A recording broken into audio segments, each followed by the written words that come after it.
ప్రస్తుతం దేశవ్యాప్తంగా రాజకీయంగా కావచ్చు అనేక అంశాల్లో తీవ్ర దుమారం రేపుతున్నటువంటి అంశం ఏంటంటే ఒక పక్క నీట్ విద్యార్థులు కావచ్చు, మరోపక్క కాక్రోచ్ జనతా పార్టీకి సంబంధించినటువంటి నిరసనకారులు వీళ్ళందరూ కూడా పార్లమెంటు దగ్గర చేస్తున్నటువంటి ఆందోళనలు, వాళ్ళు వ్యక్తం చేస్తున్నటువంటి నిరసన, దీనికి సంబంధించి ఇప్పటికే ఆంధ్రప్రదేశ్ రాష్ట్రం నుంచి వైఎస్ఆర్సీపీ పార్టీ తరఫున మద్దతు ప్రకటించారు. అసలు అయితే వైఎస్ఆర్సీపీ లేవనెత్తిన అంశం ఏంటి, ఎందుకు ఆ యొక్క నిరసనలకు కావచ్చు నీట్ లీకేజీకి సంబంధించి మద్దతు ఇవ్వాల్సి వచ్చిందో మరిన్ని విషయాలు తెలుసుకోవడానికి మనతో పాటు ఉన్నారు తెలుగుదేశం పార్టీ రాష్ట్ర అధికార ప్రతినిధి రాజేష్ అప్సాని గారు. సార్ నమస్కారం అండి. నమస్కారం సార్, వైఎస్ఆర్సీపీ పార్టీ ఆంధ్రప్రదేశ్ విషయం పక్కన పెడితే దేశవ్యాప్తంగా ఏ అంశాలు జరిగినా కూడా అది నిరసనలు కావచ్చు, మంచిది కావచ్చు, ఎక్కడా కూడా నూరు మీద అంశాలు మనం అనేక ఉదాహరణలు చూసాం. జగన్మోహన్ రెడ్డి గారు అది ఏ అంశమైనా కావచ్చు, కానీ ఇప్పుడు మాత్రం ఇంత తీవ్ర రాజకీయ దుమారం లేపుతున్న అంశానికి సంబంధించి వాళ్ళు బహిర్గతంగానే డెమోక్రటిక్గా ముందుకెళ్ళని చెప్పేసి మాట్లాడుతున్న పరిస్థితి. ఒక పక్క మోడీ గారికి ఎదురు అని చెప్పేసి ఒక రకంగా వార్తలు పడుతుంటే, కానీ జగన్మోహన్ రెడ్డి గారు ఇలా స్పందించడం కొంతమందికి ఆశ్చర్యకరంగా ఉంది. అసలు విషయం ఏంటంటారు దీంట్లో? ఇప్పుడు వాస్తవంగా వైసీపీ అఫీషియల్లో ఇంగ్లీష్లో ఇంత పొడుగు చేటభారతం రాసుకొచ్చారు. సార్ నేను కూడా మొత్తం చదివా.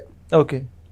మొత్తం చదివితే వాళ్ళు కేంద్ర ప్రభుత్వాన్ని తమలపాకుతో తడుతూ ఆంధ్రప్రదేశ్ రాష్ట్ర ప్రభుత్వాన్ని తలుపు చెక్కతో మోదే ప్రయత్నం చేస్తూ ఉన్నారు. ఓకే. ఇవాళ జాతీయ స్థాయిలో నీట్ పేపర్ లీకేజీ, రీ ఎగ్జామినేషన్ జరగడం, వాస్తవంగా లీకేజ్ వ్యవహారం జరిగిపోయింది. మళ్ళీ రీ ఎగ్జామ్ కండక్ట్ చేశారు, మళ్ళీ ఫలితాలు విడుదల చేశారు. ఈ ఫలితాల్లో ర్యాంకులు దక్కని వాళ్ళు ఆ పరీక్షలకు అప్పీర్ అయిన పిల్లలందరూ వాళ్ళు ఎవరు దీన్ని ఇష్యూ చేయట్లా. ఓకే. కానీ ఈ నీట్ ఎగ్జామ్ పేపర్ లీక్ కావటం వల్ల 23 లక్షల మంది పిల్లలు మళ్ళీ తిరిగి ఎగ్జామ్ రాయాల్సి రావటం వల్ల ఆ పిల్లలు, ఆ కుటుంబాలు ఎదుర్కొన్న మనోవేదన దృష్ట్యా కేంద్ర ప్రభుత్వాన్ని యువత స్టూడెంట్స్ ముందుకొచ్చి నిలదీయటాన్ని నేను తప్పట్ను. ఓకే. ఎందుకంటే ఫస్ట్ ఆఫ్ ఆల్ నేను ఒక ఫాదర్, ఒక పేరెంట్. నాకు ఒక 29 సంవత్సరాల కొడుకు, ఒక 26 సంవత్సరాల కొడుకు ఉన్నాడు. వాళ్ళు కూడా, నా పెద్ద కొడుకు క్యాట్ రాసి ఢిల్లీ యూనివర్సిటీ అడ్మిషన్ తెచ్చుకున్నాడు, నా చిన్న కొడుకు క్లాట్ అది రాసి నల్సాల్ అడ్మిషన్ తెచ్చుకున్నాడు. ఆ పరీక్షలు రాయడానికి వాళ్ళు ఎంత కష్టపడి చదివారు, ఎంత టైం వాళ్ళు స్పెండ్ చేశారు, ఇవన్నీ నేను నా కళ్ళతో చూసున్నా. నేను ఒకప్పుడు చదువుకున్నానే. కాబట్టి ఏంటంటే ఆ చదువుకునే యువత ఆ పరీక్షల్లోకి ప్రిపేర్ అయ్యే నేపథ్యం, ఆ పరీక్షలు ఇటువంటి పొరపాట్లు ఏదైనా జరిగితే వాళ్ళు ఎదుర్కొనే మనోవేదన, మళ్ళీ తిరిగి ప్రిపేర్ కావాల్సి రావటం, మళ్ళీ రీ ఎగ్జామ్ కండక్ట్ చేసిన పరిస్థితిలో ఇది 100% అర్థం చేసుకొని తీరాల్సిన అంశం. దాంట్లో ఎలాంటి డిస్ప్యూట్ లేదు. ఆ పిల్లల ఆందోళన వ్యక్తం చేయడానికి కూడా నేను తప్పట్ను. అయితే ఇక్కడ గమనించుకోవాల్సింది ఏంటి అంటే వైసీపీ స్పందిస్తున్న తీరు. వైసీపీ డెమోక్రసీలో నిరసన, శాంతియుత నిరసన తెలియజేయటం ఫండమెంటల్ రైట్ అని చెప్తా ఉన్నారు. ఎవరు చెప్తున్నారు? వైసీపీ చెప్తుంది. ఎప్పుడు చెప్తున్నారు? ప్రజలు 11 సీట్లకు పరిమితం చేసిన తర్వాత శాంతియుత నిరసన ప్రజాస్వామ్య హక్కు అని చెప్పని వైసీపీకి తెలిసి వచ్చిందా? లేదు, ఇప్పుడు మాత్రమే దీన్ని అంటే గుర్తు చేసుకుంటున్నారా? 5 ఏళ్ళు నువ్వు అధికారంలో ఉన్నావు కదా, నీవు జీవో నెంబర్ 1 అని చెప్పిన ఒకటి తీసుకొచ్చి ఆంధ్రప్రదేశ్ రాష్ట్రంలో రాజకీయ పార్టీలు స్వేచ్ఛాయుత వాతావరణంలో రాజకీయ కార్యకలాపాలు కూడా నిర్వహించుకోనివ్వకుండా అడ్డుకట్టేసి చంద్రబాబు నాయుడు గారు ప్రధాన ప్రతిపక్ష నాయకుడు 7 సార్లుగా, అంటే ఇప్పుడు 8వ సారి నెగ్గున్నారు, అప్పటికి 7 సార్లుగా కుప్ప నుంచి ఆయన నెగ్గుతా ఉన్నారు. ఆయన ప్రాతినిధ్యం వహిస్తున్న నియోజకవర్గం, ఆ నియోజకవర్గంలో కూడా ఆయన పర్యటించనివ్వకుండా అడ్డుకొని లోకేష్ పాదయాత్ర చేస్తుంటే ఆయన పాదయాత్రకు అడుగడుగునా ప్రతిబంధకాలు కల్పించి, అసలు ముఖ్యంగా కోవిడ్ ప్రోటోకాల్స్ అని చెప్పని అమరావతి రైతుల ఉద్యమం మీద మోపిన ఉక్కుపాదం, వాళ్ళ భావ ప్రకటన స్వేచ్ఛను అణిచివేసి వాళ్ళు చాలా శాంతియుతంగా వాళ్ళ ఆస్తులు ప్రభుత్వానికి స్వాధీనం చేసి ప్రభుత్వం చేత మోసగింపబడి వాళ్ళు ప్రభుత్వానికి వాళ్ళ ప్రాంతాల్లో కూర్చొని నిరసన తెలియజేస్తున్నారు. ఒక్క ఫ్లెక్సీ మీద కూడా ఒక రాయి కూడా వాళ్ళు వేయలే. అటువంటి వాళ్ళని పెయిడ్ ఆర్టిస్టులు అన్నారు. వాళ్ళ మీద పోలీసు తోటి బలప్రయోగం చేశారు, లాఠీ చార్జీలు చేశారు, ముళ్ళకంచెలు వేసి ఈడ్చారు. ఎన్ని రకాల అవమానాలకు గురి చేయాలి అన్ని రకాల అవమానాలకు గురి చేశారు.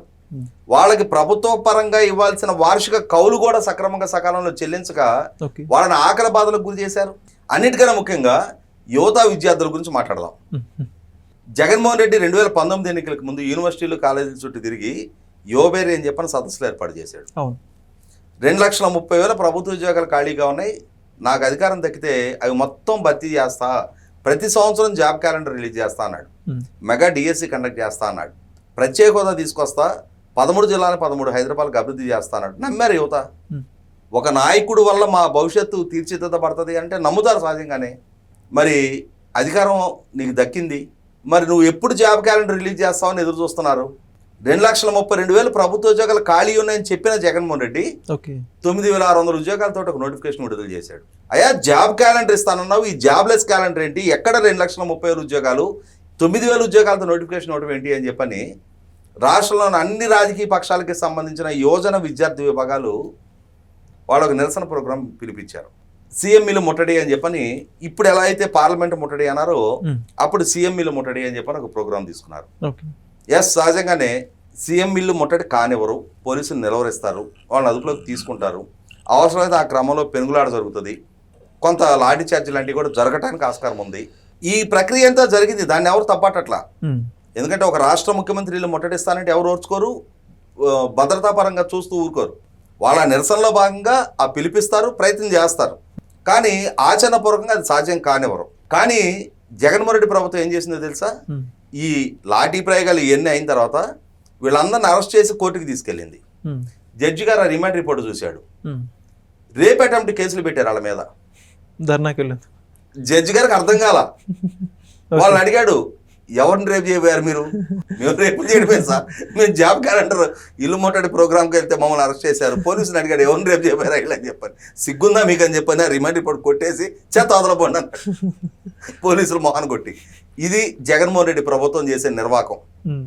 ఎస్సీల మీద ఎస్సీ ఎస్టీ అట్రాసిటీ యాక్ట్లు ప్రయోగించి, అంటే ప్రజల భావ ప్రకటన స్వేచ్ఛని ఉక్కుపాదంతో అణిచివేసి సోషల్ మీడియాలో ప్రభుత్వాన్ని విమర్శిస్తూ ఏదైనా ఒక ఆరోగ్యకర విమర్శ చేసినా కూడా సహించలేని ఒక ఇంటాలరెంట్ ప్రభుత్వాన్ని నడిపిన జగన్మోహన్ రెడ్డి ఇవాళ విద్యార్థి ఉద్యమం పట్ల శాంతి ప్రవచనాలు చెప్తా ఉన్నాడు, ఫండమెంటల్ రైట్ల గురించి మాట్లాడుతూ ఉన్నాడు. ఇదే క్రమంలో సన్నాయి నౌకులాగా ఆంధ్రప్రదేశ్ రాష్ట్రంలో కూడా డిఎస్సి నిర్వహణ జరిగింది. అక్కడ కూడా అక్రమాలు చోటు చేసుకున్నాయి. ఆ ఇర్రెగ్యులారిటీస్ని ట్రాన్స్పరెంట్గా విచారణ జరిపించకుండా ప్రభుత్వం అంటే విచారణకు సహకరించడం లేదు. నీ దగ్గర ఏం సాక్ష్యాధారాలు ఉన్నాయి చెప్పు బయటికి. నువ్వు ఒక 26 మంది అభ్యర్థుల్ని నీ ఇంటికి పిలిపించుకున్నావు. ఆ అభ్యర్థులు లేవనెత్తిన వాళ్ళ సందేహాలని ప్రభుత్వం అధికారికంగా అధికారుల చేత వివరణ ఇచ్చింది. అయినా సరే నువ్వు పాడిందే పాడరా పాచిపాల బొత్తడా అన్నట్టుగా నువ్వు అదే పాట పాడుతున్నావు. ఇవాళ పార్లమెంట్లో మీ గురుమూర్తి చేత కూడా వాయిదా తీర్మానం ఇప్పించావు. న్యాయస్థానాన్ని ఎప్పుడొచ్చావు? నీ దగ్గర ఏదైనా స్పెసిఫిక్ డాక్యుమెంట్ ఎవిడెన్స్ ఉంటే న్యాయస్థానం దృష్టికి తీసుకెళ్ళు.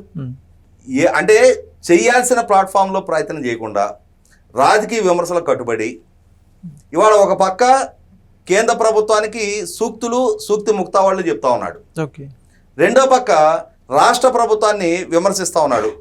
ఇక్కడ కూడా ఉన్నది అదే భారతీయ జనతా పార్టీ, అదే తెలుగుదేశం, అదే జనసేన కలిసిన ప్రభుత్వమే. అక్కడ ఉన్నది భారతీయ జనతా పార్టీ, తెలుగుదేశం, జనసేన కలిసిన ప్రభుత్వమే. కానీ ఇక్కడ మాత్రం గాండ్రించే ప్రయత్నం చేస్తాడు. అక్కడికి వెళ్ళేప్పటికీ పిల్లి పెద్దగా మేవమన్ను అని చెప్పని అక్కడ మాత్రం పిల్లి కోతలు అతని నుంచి వస్తాయి. నిజంగా నువ్వు విద్యార్థులకు సంఘీభావం తెలపదలుచుకుంటే ఈరోజు ఉదయం ఇండి కూటమి పార్లమెంట్ సభ్యులు అందరూ సభను బహిష్కరించి బయటకు వచ్చి వాళ్ళు మొత్తం ఒక రౌండ్గా వాళ్ళు నిరసన కార్యక్రమం టేకప్ చేశారుగా. మరి మీ పార్టీ 4 లోక్సభ సభ్యులు అందులో కనపడలేదే? పాల్గొనాలిగా విద్యార్థులకు సంఘీభావంగా. ఇక్కడ నీ పార్టీ అఫీషియల్ అంటే నీ పార్టీ అఫీషియల్లో చేసిన పోస్టు ఆచరణపూర్వకంగా దాన్ని అమలు పరిచేట్టయితే, నిజంగా వాళ్ళకి సంఘీభావం తెలపడం నీ లక్ష్యం అయితే, నిజంగా ప్రభుత్వాన్ని తప్పుపట్టే ఉద్దేశం, స్థైర్యం నీకుంటే మరి నీ ఎంపీలు ఎందుకని ఆ ప్రొటెస్ట్లో పాల్గొలా? సరే, వాళ్ళతో పాల్గొనడం మీకు ఇష్టం లేదు, రెంట్కి చేట రేవడి నువ్వు, ఇటు లేదు అటు లేదు, నా గర్కా నా ఘాట్కా అంటారు. మరి కనీసం మీ నలుగురన్నా కానీ ఓ ప్లే కార్డులు పట్టుకోనో ఎక్కడో దగ్గర నిలబడాల్సిందిగా, కనీసం 4 నినాదాలు ఇవ్వాల్సిందిగా. ఎందుకని ఇవ్వలా? అంటే ఎవరిని మోసం చేయడానికి? యువతను మోసం చేయడానికి దలుచుకున్నావా? నిజంగా నీకు నిరసన తెలియజేసే ధైర్యం నీకుంటే నిరసనలో పాల్గొ, వాళ్ళకి నిజంగా సంఘీభావం ప్రకటించు. ఆ ధైర్యం నీకు లేదు. రెండో పక్క పోనీ మౌనంగా ఉంటావా?